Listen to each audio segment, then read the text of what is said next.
Hi everyone, it's Joaquin Castro, Congressman for San Antonio, and y'all know that I was going to Dilley today along with Jasmine Crockett, to visit with Liam Ramos and his dad, and also check on their welfare and demand their release, and also check on the 1,100 people who are at Dilley right now. I did have a chance to see Liam. We spent about 30 minutes with he and his dad. And Liam, he wasn't in any kind of emergency or anything physically, but you notice I posted a picture of us together because I know the whole country's been worried about him. His school and his classmates and his principal, his legal team, and his mom have been worried sick about him.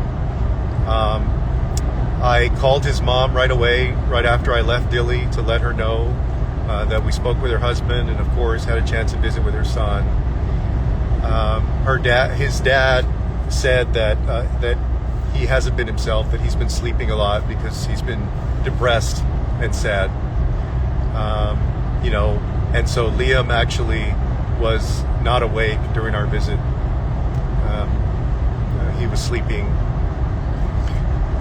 But we did let his dad know that his classmates at Valley View Elementary in Minnesota, that that they miss him and that they've kept his space and his desk for him, and they're waiting for him to get back. And his dad said that he's asked about his classmates and wants to get back to his school and with his family and with his community.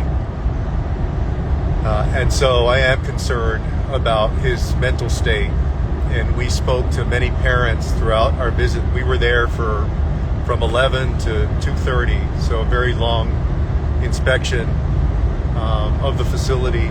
We met during that time with over 100 people, with probably hundreds of people. There were a lot of parents there who talked about their kids experiencing deep depression, anxiety, people losing weight, both because of the bad food, but also because of their mental state. And with Liam, I very bluntly told the ICE officials there, the CoreCivic is the private prison and detention company that runs Dilley. I told everybody very clearly that the country is against what's going on, that Liam needs to be released, that the country demands his release, and that no child that's 5 years old should be in detention like that. And I want you to remember two things as you think about this.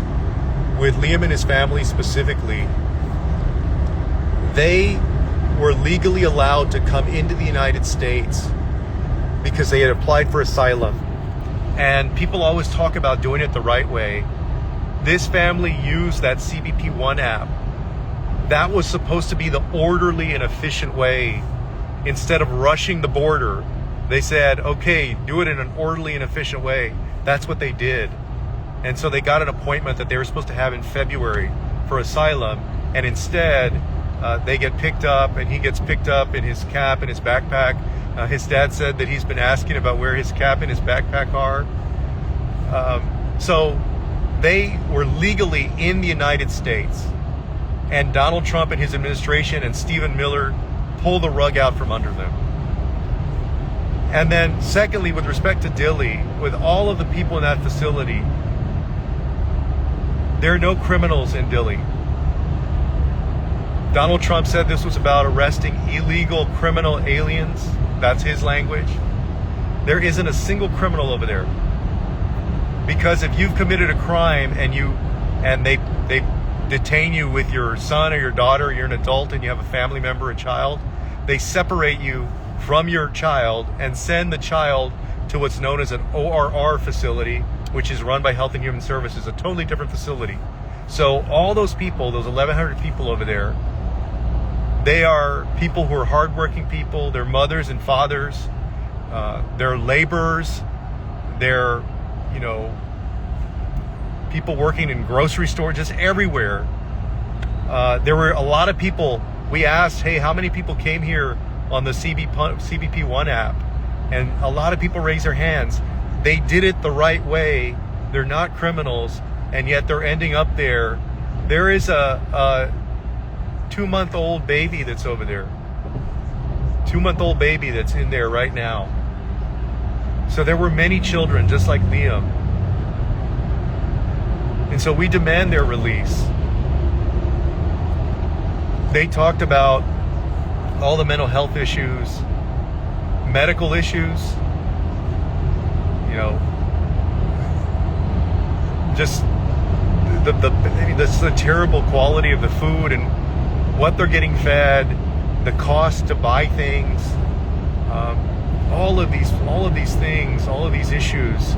And again, remember, these are people, I think in some of the public's mind, especially people that are very anti-immigrant, they want to think of these people as prisoners, as though they've committed a murder or a robbery or something like that. Those are not criminals. And this immigration issue is not about, it's a civil issue. That's not a crime issue.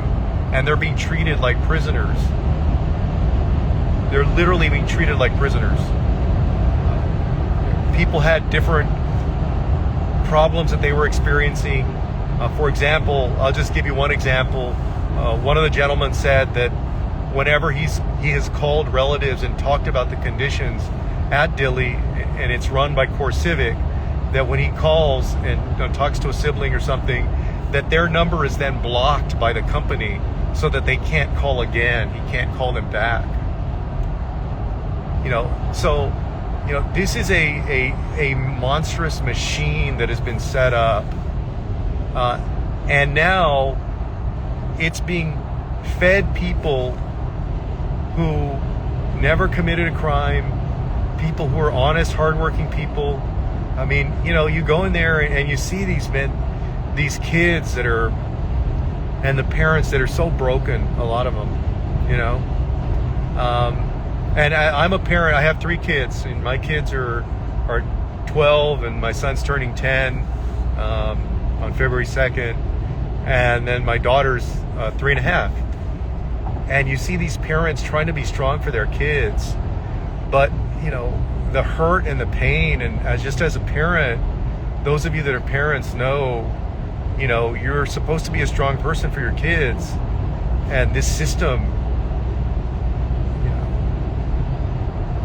it's just really just broken a lot of folks. And I was thinking about this, if all politicians who support this system would walk through these facilities and, not as Republicans or as Democrats, but really as just as a human being, and see what this system we have set up does, and specifically to President Trump. The president is somebody that has grandkids himself. And I think some young grandkids, they're kids that are the age of his grandkids that are over there basically in this private prison, who can't figure out why they're there, who are depressed, who are crying.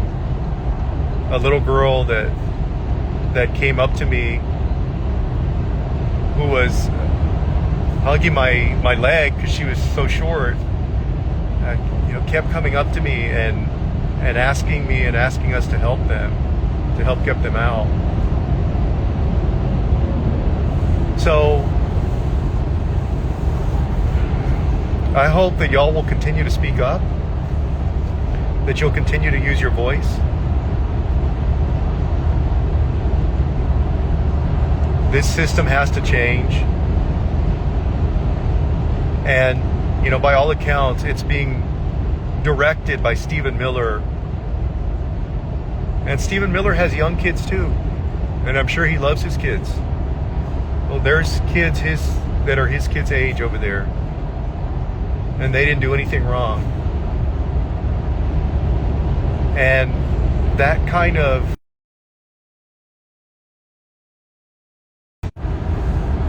that malevolence or hatred on the issue of immigration.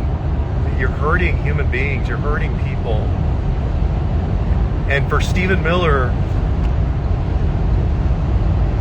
if you're going to be the architect of this inhumane policy, why don't you have the guts to go walk through these places and talk to these people and see what you're doing to human beings that are the age of your kids? You should have the guts to do that. If you're going to take responsibility in the White House for this policy, you ought to go walk over there and meet with them, and then come out of there. If you come out of it the same way,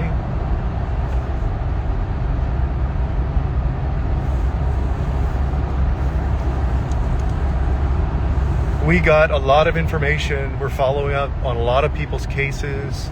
There were people that are married to American citizens who were there with kids in Dilley.